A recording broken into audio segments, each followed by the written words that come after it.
ഏവർക്കും നമസ്കാരം.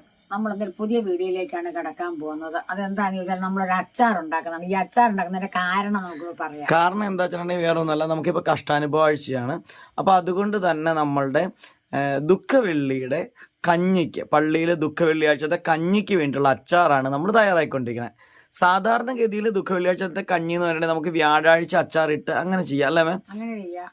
പക്ഷേങ്കിൽ അങ്ങനെ അച്ചാറിടുമ്പോഴത്തേ അതിനൊരു പ്രത്യേകം വലിയൊരു രുചി ഉണ്ടാവണമെന്നില്ല അല്ലേ? അപ്പോൾ രുചിയുടെ മാത്രമല്ല, അതിനൊരു പച്ച കടിക്കുന്ന പോലെയൊക്കെ ഉണ്ട്. അപ്പോൾ എന്തായാലും നമ്മൾ ദുഃഖവെള്ളിയാഴ്ചത്തെ കഞ്ഞിക്ക് വേണ്ടി നമ്മൾ അന്ന് തലേദിവസം നമ്മൾ പ്രിപ്പയർ ചെയ്യുന്നതിനേക്കാളും പകരമായിട്ട് നമ്മളിപ്പോൾ 2 ദിവസം മുമ്പ് അല്ലേ, 2 ദിവസം മുമ്പ് തന്നെ നമുക്ക് അത് സെറ്റാക്കണം. അപ്പോൾ അതിന് വേണ്ടിയിട്ട് ഞങ്ങൾ മാങ്ങ അച്ചാർ ഉണ്ടാക്കാനായിട്ട് ഇത് മാങ്ങയൊക്കെ വാങ്ങിച്ചു വെച്ചിട്ടുണ്ട്. ഇത് മാങ്ങ ഇത്ര അരിഞ്ഞതാണ് കേട്ടോ. അത് കൂടാണ്ട് ഇത് മാങ്ങയൊക്കെ ഇവിടെ ഇരിപ്പുണ്ട്, അരിയാനുണ്ട്, മാങ്ങ ഭരണി കൊണ്ടുവച്ചിട്ടുണ്ട്. അപ്പൊ ഈ സാധാരണഗതിയിൽ നമ്മൾ ഈ ഒരു അച്ചാർ ഉണ്ടാക്കുമ്പോൾ നമ്മൾ നേരെ അരിഞ്ഞൊരു പാത്രത്തിന്റെ അകത്തിട്ട് മുളക് പൊടി ഉപ്പും ഒക്കെ ഇട്ട് ജസ്റ്റ് കടുക് പൊട്ടിക്കൂല്ലേ?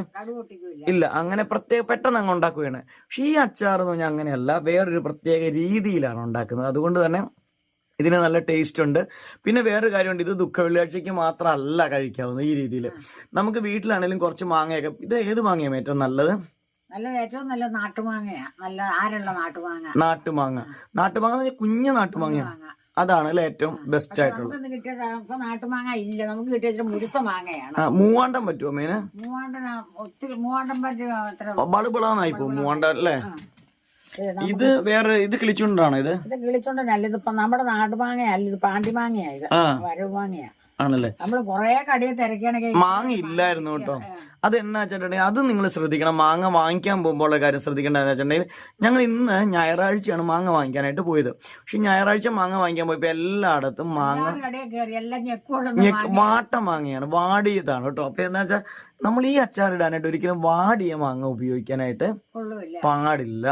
നല്ല പച്ച, നല്ല ഫ്രഷ് ആയിട്ടുള്ള മാങ്ങ വേണം നോക്കിയെടുക്കാനായിട്ട്. അപ്പൊ കുറെ ആൾക്കാർ പറയും നിങ്ങൾ നാളെ വരുവാണെങ്കിൽ ചന്ത ദിവസമാണ്, അപ്പൊ നല്ല മാങ്ങ കിട്ടും എന്നൊക്കെ പറയാം. എന്തായാലും നമ്മൾ വന്നപ്പോഴത്തേക്ക് ഒരു കടയിൽ, നമ്മൾ അറിയുന്ന ഒരു കട തന്നെയാണ്, ആ കടയിൽ ഇഷ്ടംപോലെ മാങ്ങ ഉണ്ടായിരുന്നു കേട്ടോ.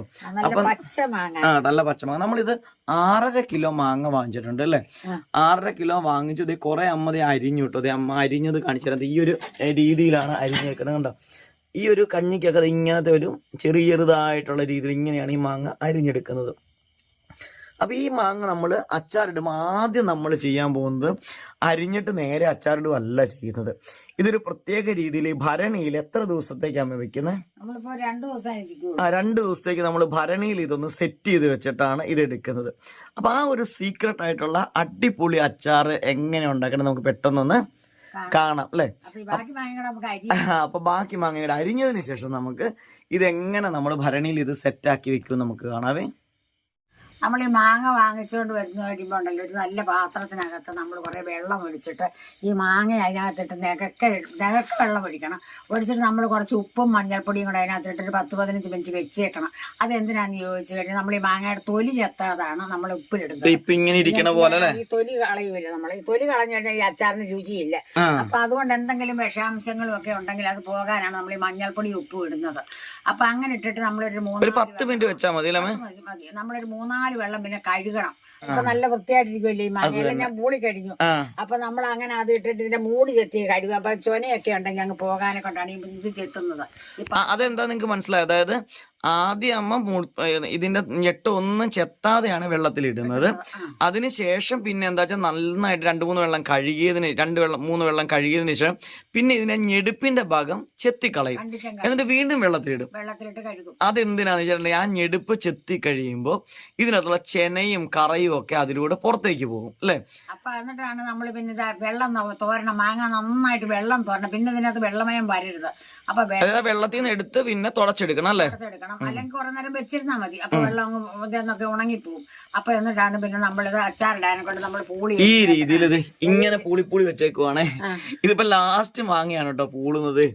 മൊത്തം കഴിഞ്ഞു. അപ്പൊ ഇങ്ങനെ പൂളി എടുക്കണം. ഓരോ മാങ്ങയും പൂളി വെച്ച്. ഇപ്പൊ അമ്മ കുറച്ച് ഇത്ര പൂളിയിട്ട് പിന്നെ അരിയുവാണ് കേട്ടോ ചെയ്തത്. കുറേശ്ശെ പൂളും ഞാൻ അരിയും, പിന്നെയും കുറേശ്ശെ പൂളും അരിയും, അങ്ങനെയാണ് ഞാൻ ചെയ്തത്. അപ്പൊ ഇപ്പൊ ഇനി അരിയുന്നതും കൂടെ ജസ്റ്റ് ഒന്ന് കണ്ടേക്കാം അല്ലേ. അരിഞ്ഞത് നമ്മളിവിടുത്തെ മാറ്റി കുറെ വെച്ചിട്ടുണ്ട്, കണ്ടില്ലേ? അവിടെ ഇരിക്കുന്നതെല്ലാം അരിഞ്ഞതാണ്. അരിയാനായിട്ട് ഓരോ മാങ്ങ എടുത്തിട്ട് ഇത് ഇങ്ങനെ ചെറുതായിട്ട് നമ്മൾ കീറണം. ഒത്തിരി വലിയ വലിയ വേണ്ട അച്ചാറിന്. ഓക്കെ, ഈ സൈസിനകത്ത് നമ്മൾ അരിയുന്നത്. ഓക്കെ, ഇങ്ങനെ അങ്ങ് അരിഞ്ഞെടുത്താൽ മതി അല്ലേ? അങ്ങനെ മുഴുവൻ മാങ്ങയും നമ്മൾ അരിഞ്ഞതിന് ശേഷമാണ് നമ്മൾ ഈ ഭരണിക്കകത്തേക്ക് ഈ മാങ്ങ സെറ്റാക്കാൻ പോകുന്നത്. അപ്പൊ നമ്മുടെ മാങ്ങയെല്ലാം ഈ അരിഞ്ഞു കഴിഞ്ഞ് നമ്മൾ ഭരണിയും ഇവിടെ റെഡിയാക്കി വെച്ചിട്ടുണ്ട്. അപ്പൊ നമ്മൾ ഈ ഭരണിയിലോട്ട് മാങ്ങ ഇടാൻ പോവാണ്. മാങ്ങ ഇടുന്നത് എങ്ങനെയാന്ന് വെച്ച് കഴിഞ്ഞാൽ നമ്മൾ ആദ്യം കുറച്ച് മാങ്ങ അങ്ങോട്ട് ഇടുക.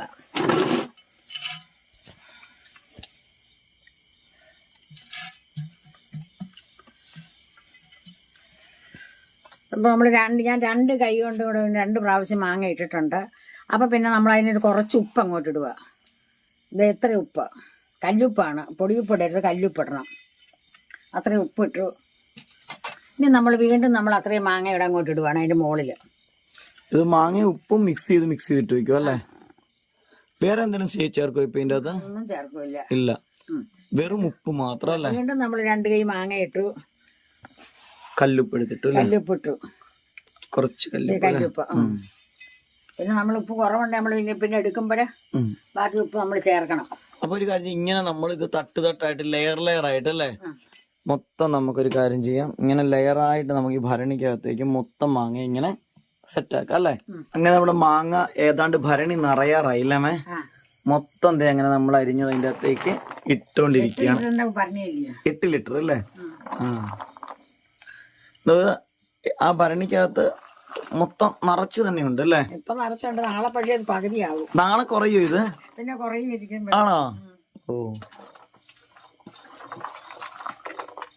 അപ്പൊ ഇത്രയും മാങ്ങയുണ്ട്. പന്നി നിറച്ചൊരു ശകലത്തിന് കുറവേ ഉള്ളു നിറയാനൊക്കെ ഉണ്ട്. അപ്പൊ മുകളിൽ ഇച്ചിരി ഉപ്പ് ഇട്ട് കൊടുക്കാം നമുക്ക്.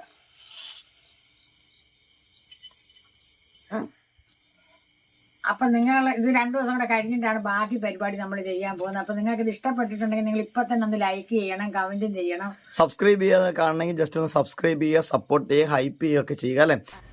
അപ്പൊ നമുക്കിനി ഇത് അടച്ച് മൂടി കെട്ടി വെക്കാം. ഉപ്പൊക്കെ ഇട്ട് ഞങ്ങൾ വെച്ചിട്ടുണ്ട്. ഇപ്പൊ തന്നെ താണു തുടങ്ങി. ആദ്യം അടപ്പ് വെച്ച് അടച്ചു അല്ലേ? അതിന്റെ മുകളിലാണ് തുണിയിട്ട് അടയ്ക്കുന്നല്ലേ? നല്ല വൃത്തിയുള്ള തുണി ഇടുക, അതിനുശേഷം കിട്ടുക അല്ലേ? അപ്പൊ നമുക്കിങ്ങനെ മൂടിക്കെട്ടി നല്ലൊരു തുണിയിട്ട് മൂടിക്കെട്ടി നല്ല ഭദ്രമായിട്ട് വെക്കാം 2 ദിവസത്തേക്ക്. അപ്പൊ നമ്മൾ ദുഃഖവെള്ളിയാഴ്ചക്കുള്ള കഞ്ഞിയുടെ മാങ്ങ ഇന്ന് 3 ദിവസമായി നമ്മൾ ഇത് അരിഞ്ഞ് ഉപ്പിട്ട് വെച്ചിട്ട് ഇന്ന് നമ്മളത് അതെല്ലാം ശരിയാക്കാൻ പോവുകയാണ്. അപ്പൊ നമുക്ക് അച്ചാറാക്കി മാറ്റാൻ പോവല്ലേ? അച്ചാറാക്കണം. അപ്പൊ നമ്മൾ ദുഃഖവെള്ളിയാഴ്ചക്കല്ല നമ്മുടെ വീട്ടിലെ ആവശ്യത്തിന് ഇതുപോലെ നമ്മൾ 2-3 ദിവസം മാങ്ങ അരിഞ്ഞിട്ട് ഉപ്പിട്ട് വെച്ചിരുന്നിട്ട് പിന്നെ അതെടുത്ത് അതിന്റെ കൂട്ടെല്ലാം മുളക് പൊടി, കായപ്പൊടി, ഉലുവയൊക്കെ കൂടെ ചേർത്ത് നമ്മൾ ഇളക്കി വെച്ചേക്കാം. ഇനി ഇത് അടുപ്പ വെച്ച് നമ്മൾ ചൂടാക്കേണ്ട ആവശ്യമില്ല. മുളക് പൊടി നമ്മൾ പയ്യെ ഒന്ന് ചൂടാക്കിയിട്ടുണ്ട് അടുപ്പ വെച്ച്. ഈ മുളക് പൊടി ചൂടാക്കി എടുത്താണോ? ഇത് ചൂടാക്കിയതാ. ഇവിടെ അമ്മ മുളക് പൊടി, ഇത് ഏതൊക്കെ മുളക് പൊടി? പിരിയാണ്. എരിവ് കുറച്ച് കൂടുതൽ വേണമെന്നുള്ളവർക്ക് സാധാ മുളക് പൊടിയും കൂടെ കുറച്ച് ചേർക്കാം അല്ലെ? പക്ഷെ നമ്മളിത് പിരിയമുളക് മാത്രമാണ്. ഇതിപ്പോ കുറെ പേർക്ക് കഞ്ഞി കുടിക്കാനുള്ളതില്ല. അപ്പൊ എല്ലാവർക്കും എരിവ് എങ്ങനെയാ നമുക്ക് അറിയാൻ വയ്യാല. അതുകൊണ്ട് നമ്മൾ വേറെ മറ്റുള്ള മുളക് ചേർക്കുന്നില്ല. മുളക് മാത്രമേ. നമ്മുടെ വീട്ടിലാണെങ്കിൽ നമ്മൾ പിരിയമുളക് മാത്രമേ ഉപയോഗിക്കത്തുള്ളൂ അല്ലേ? ഉള്ളൂ. അപ്പൊ നമ്മുടെ ഭരണിക്കകത്ത് നമ്മുടെ മാങ്ങ ഇരിപ്പുണ്ട്. പിന്നെ ഒരു വലിയ ഉരുളി എടുത്ത് വെച്ചിട്ടുണ്ട്. ഈ ഉരുളിയിലാണ് നമ്മൾ ഇത് ഉണ്ടാക്കാൻ പോകുന്നത് അല്ലേ? ഈ ഉരുളിയിൽ ഉണ്ടാക്കുന്നുണ്ട്. അപ്പൊ ഇത് നമുക്കൊന്ന് അഴിക്കാവേ. അന്ന് നമ്മൾ വെച്ചപ്പോഴത്തേക്ക് നിറച്ച് മാങ്ങ ഉണ്ടായിരുന്നു. ഇപ്പൊ എങ്ങനെയുണ്ടെന്ന് നോക്കാം അതിന്റെ അവസ്ഥ. പൊങ്ങിയിരുന്ന മാങ്ങയായിരുന്നു അല്ലേ? നിറച്ചുണ്ടായിരുന്ന മാങ്ങ. അപ്പൊ ഇത്രയും താണിപ്പോ ഒരു അരപാത്രത്തിലേക്കായി അല്ലേ? അരേനേക്കാളും കുറച്ചും കൂടെ കൂടുതലുണ്ട് അല്ലേ? അര ഭരണിനേക്കാളും കുറച്ചും കൂടെ കൂടുതൽ മാങ്ങയുണ്ട്. നല്ല മണം. വെള്ളം ഉണ്ട് അതിന്റെ അകത്ത് അല്ലേ? മാങ്ങയും ഉപ്പും ഉറപ്പില്ല കേട്ടോ. അപ്പൊ മാങ്ങയുടെ വെള്ളം അങ്ങ് ഇറങ്ങി. അങ്ങനെ മുഴുവൻ മാങ്ങായി നമ്മളിത് അങ്ങനെ നമ്മൾ ഉരുളിയിലേക്ക് ഇട്ടു. മുളക് പൊടി ഇടാം. വളരെ എളുപ്പമാണ് ഇത് അല്ലേ? ഈസി പ്രിപ്പറേഷൻ ആണ്. അച്ചാർ പൊടി ഒന്നും അല്ല ചേർക്കുന്നത്. നമ്മുടെ നാടൻ മുളക് പൊടിയാണ്. നാടനെ ചേർക്കണം. നാടനല്ല, നമ്മുടെ കാശ്മീരി മുളക് പൊടി അല്ലേ? അപ്പൊ ഇനി മുളക് പൊടി ചേർക്കുന്ന നമ്മുടെ ആവശ്യം അനുസരിച്ച് ചേർത്ത് കൊടുക്കുക അല്ലേ? ചേർത്ത് കൊടുക്കുക. അപ്പൊ ഇതേ മുളക് പൊടി അമ്മ ഇട്ട് എല്ലാം ഇട്ടിട്ടില്ല. ഞാൻ ഇളക്കി നോക്കട്ടെ. അതിനനുസരിച്ചാണ് ഇനി ഇടുന്നത് അല്ലേ? അതനുസരിച്ചിടണം.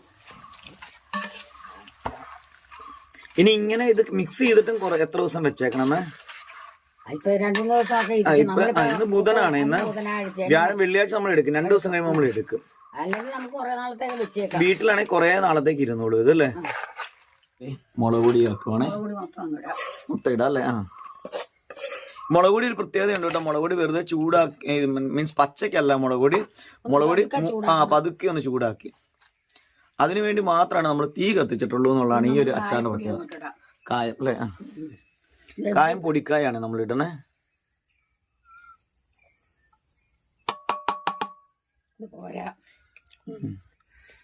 രണ്ട് ടിന്ന് കായ ഇട്ടേന്ന് വിചാരിക്കരുത്. ആദ്യത്തെ ടിന്നിന്റെ അത് കുറച്ചുണ്ടായിരുന്നുള്ളൂ അല്ലേ. കായൊക്കെ വേണം ഈ അച്ചാറിന് അത്യാവശ്യം അല്ലേ. കായത്തിന്റെ ഒരു മണമൊക്കെ വരണം, നമുക്കൊന്ന് ഇളക്കി കൂട്ടാം. കായം മാത്രല്ല ഇനി ഉലുവ. ഉലുവ ഇതെങ്ങനെയാണെന്നറിയോ, ഇതിങ്ങനെ വറുത്ത് പൊടിച്ചു വെച്ചേക്കുന്ന ഉലുവയാണ് കേട്ടോ. അപ്പൊ ഉലുവാപ്പൊടി എന്ന് പറഞ്ഞാൽ നിങ്ങൾ ഒന്നും നോക്കണ്ട, ജസ്റ്റ് എന്ത് ചെയ്യണം, ഉലുവ വറക്കണം അല്ലേ. ഉലുവ വറക്കുക, അത് പൊടിച്ചു വെച്ചേക്കുക. അത് മിക്സിക്കകത്ത് പൊടിച്ചു വെച്ചിട്ട് 6-7 മാസം ഇരിക്കുക. എപ്പോഴും നമ്മൾ ഉലുവ വറുത്ത് പൊടിക്കേണ്ട ആവശ്യമില്ല.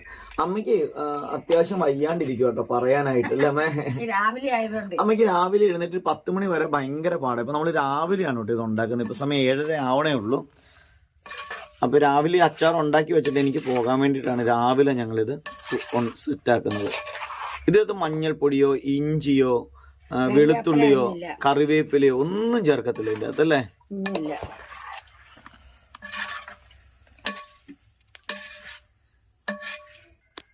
അപ്പൊ ശകലം വെള്ളം കൂടെ നമുക്ക് ചേർക്കാം, ഇച്ചിരി വെള്ളം കൂടെ വേണം.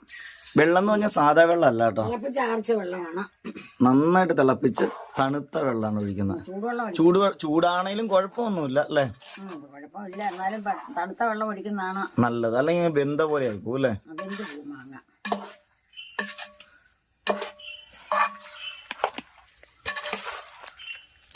അപ്പൊ നമ്മുടെ മാങ്ങാച്ചാർ അങ്ങനെ റെഡി ആയിക്കൊണ്ടിരിക്കുകയാണ്. ഗ്യാസും വേണ്ട, തീയും വേണ്ട, വിറകും വേണ്ട, ഒന്നും ഇല്ലാതെ ഉണ്ടാക്കുന്ന അച്ചാർ അല്ലേ. ഒന്നുമില്ലാത്ത അച്ചാർ. അപ്പൊ നമ്മൾ മാങ്ങയുടെ കൂട്ടെല്ലാം ചേർത്ത് കഴിഞ്ഞ് ഇനി നമ്മളൊരു കലത്തിനകത്ത്, ഒരു സ്റ്റീൽക്കലത്തിനകത്തിട്ട് കെട്ടി വെക്കുക. എന്തിനാണെന്ന് വെച്ചാൽ നമുക്ക് കൊണ്ടുപോയി വിളമ്പാനും എടുക്കാനും ഒക്കെ അതാണ് സൗകര്യം. അപ്പൊ നമ്മൾ ഈ ഈ കലത്തിനകത്തിട്ട് കെട്ടി വെക്കാൻ പോവുകയാണ്. അപ്പൊ നമ്മളിതെല്ലാം വേണ്ട ഒരു സ്റ്റീൽക്കലത്തിനകത്ത് കോരി ഇട്ടിട്ടുണ്ട് നല്ല അമക്കി വെക്കണം. കാറ്റ് ഇതിനകത്ത് കയറരുത്. കാറ്റ് കയറാതെ നമ്മൾ മാങ്ങ ഇടുമ്പോൾ വിടവ് വരാതെ ഇങ്ങനെ അമക്കി കൊടുക്കണം. അല്ലെങ്കിൽ നമ്മളിത് പൂത്തു പോകും പെട്ടെന്ന്. അപ്പൊ ഞെക്കി ഇങ്ങനെ കൊടുക്കുമ്പോൾ ഇതിനകത്തുനിന്ന് വിടവിനകത്തൊന്ന് കയറി വരും, ഇല്ലാതിരിക്കും. അപ്പൊ നമ്മളൊരു ഇലയിട്ടിട്ട് മൂടി കെട്ടി വെക്കാൻ പോകണം. വഴങ്ങേറ്റിലെയാണ് ഇട്ട് കെട്ടുന്നത്. അപ്പൊ രാവിലെയാണ് വഴങ്ങേറ്റിലേക്ക് നല്ല മയം, അതുകൊണ്ട് അതായിട്ട് കെട്ടി തുണിയും കൂടെ അതിന്റെ മുകളിലിട്ട് കെട്ടി നമ്മൾ വെക്കുവാണ്. ഇനി നമ്മളിത് അഴിക്കുന്നത് നാളത്തെ കഞ്ഞിക്ക് കൊണ്ടുപോകാൻ നേരത്താണ് ഇത് അഴിക്കുന്നത്. കഞ്ഞി വിളമ്പാൻ നേരത്തെ ഇത് അഴിക്കത്തുള്ളൂ ഇനി അല്ലേ. അപ്പൊ നല്ലൊരു മണവും നല്ലൊരു രുചിയൊക്കെ ആയിട്ട് മാങ്ങ ഇങ്ങനെ സെറ്റ് ആയിട്ടിരിക്കും അല്ലേ. അപ്പൊ നിങ്ങൾക്ക് ഈ മാങ്ങാച്ചാർ ഇഷ്ടപ്പെട്ടെങ്കിൽ നിങ്ങൾ ഇപ്പൊ തന്നെ ഒന്ന് ലൈക്കും കമന്റും ചെയ്യണം. അതോടൊപ്പം തന്നെ സബ്സ്ക്രൈബ് ചെയ്യാതാണ് ചാനൽ കാണുകയും ജസ്റ്റ് ഒന്ന് സബ്സ്ക്രൈബ് ചെയ്യുക, ഹൈപ്പ് ചെയ്യുക അല്ലെ. അപ്പൊ നമ്മൾ വീട്ടിലുണ്ടാക്കുമ്പോൾ ഇങ്ങനെ ചരുവത്തിലല്ല അല്ലെ കലത്തിലൊന്നും അല്ല, കുപ്പിക്കകത്തിട്ട് വെക്കുക. ഇപ്പൊ നമുക്ക് വിളമ്പാനുള്ള എളുപ്പത്തിന് വേണ്ടിയിട്ടാണ് അല്ലെ. പിന്നെ വേറൊരു കാര്യമുണ്ട്, ഇപ്പൊ ഇന്ന് ബുധനാണ് ദിവസം, ബുധനാഴ്ച രാവിലെയാണ് ഇത് ഉണ്ടാക്കിയത്. അപ്പൊ ഇനി വ്യാഴവും, അപ്പൊ ഇന്ന് ബുധൻ ഫുള്ളും വ്യാഴവും വെള്ളിയാഴ്ച ഒരു ഉച്ചയാകുമ്പോഴാണ് ഇത് എടുക്കത്തുള്ളൂ അല്ലെ. അപ്പൊ അത്രയും മണിക്കൂർ ഇത് ഇരിക്കുമ്പോഴത്തേക്കും ഈ ഒരു അച്ചാറിന്റെ മുളകും കായവും ഉലുവയൊക്കെ ഇതിനകത്ത് നന്നായിട്ട് പിടിച്ച് സെറ്റായിട്ട് ഇപ്പൊ നമ്മൾ ടേസ്റ്റ് ചെയ്യുന്ന ടേസ്റ്റ് ആയിരിക്കില്ല പിന്നീട് അല്ലെ. പിന്നെ നിങ്ങൾ വീട്ടിലുണ്ടാക്കി വെക്കുവാണെങ്കിൽ കുറെ ദിവസം ഇരിക്കുമ്പോൾ അതീവ രുചിയായിരിക്കും അല്ലെ. ഇപ്പൊ മാങ്ങയുടെ സീസണാണ്, ആരും മറക്കരുത്. ഇതുപോലെ മാങ്ങ മേടിച്ച് അച്ചാറിട്ട് വെക്കുക. അപ്പൊ അമ്മ വേറൊരു കാര്യം ഉണ്ട്, ഇത് വാങ്ങിച്ച് അച്ചാറിട്ട് വെച്ചാണ്ടല്ലോ വൈകുന്നേരം ഒക്കെ നമ്മൾ വലിയ ഹെവി ഫുഡ് കഴിക്കുന്നതിന് പകരം വീട്ടിലൊക്കെ വൈകുന്നേരം ഇച്ചിരി കഞ്ഞി ഉണ്ടാക്കിയിട്ടല്ലേ, ഈ കഞ്ഞിയും പയറോ ഈ അച്ചാറോ ഒക്കെ കൂട്ടി കഴിക്കുകയാണെങ്കിൽ നല്ല ടേസ്റ്റ് ആയിരിക്കും അല്ലെ. പിന്നെ നമ്മുടെ വയറിനും നല്ല രാത്രി കഞ്ഞി കുടിക്കുവാണെങ്കിൽ അല്ലേ. അപ്പൊ നിങ്ങൾക്ക് എന്റെ അച്ചാർ ഇഷ്ടപ്പെട്ട് കാണുമെന്ന് ഞാൻ വിശ്വസിക്കുന്നുണ്ട്. അടുത്തൊരു വീഡിയോ ആയി വരുന്നവരെ എല്ലാവർക്കും എന്റെ നന്ദി, നമസ്കാരം.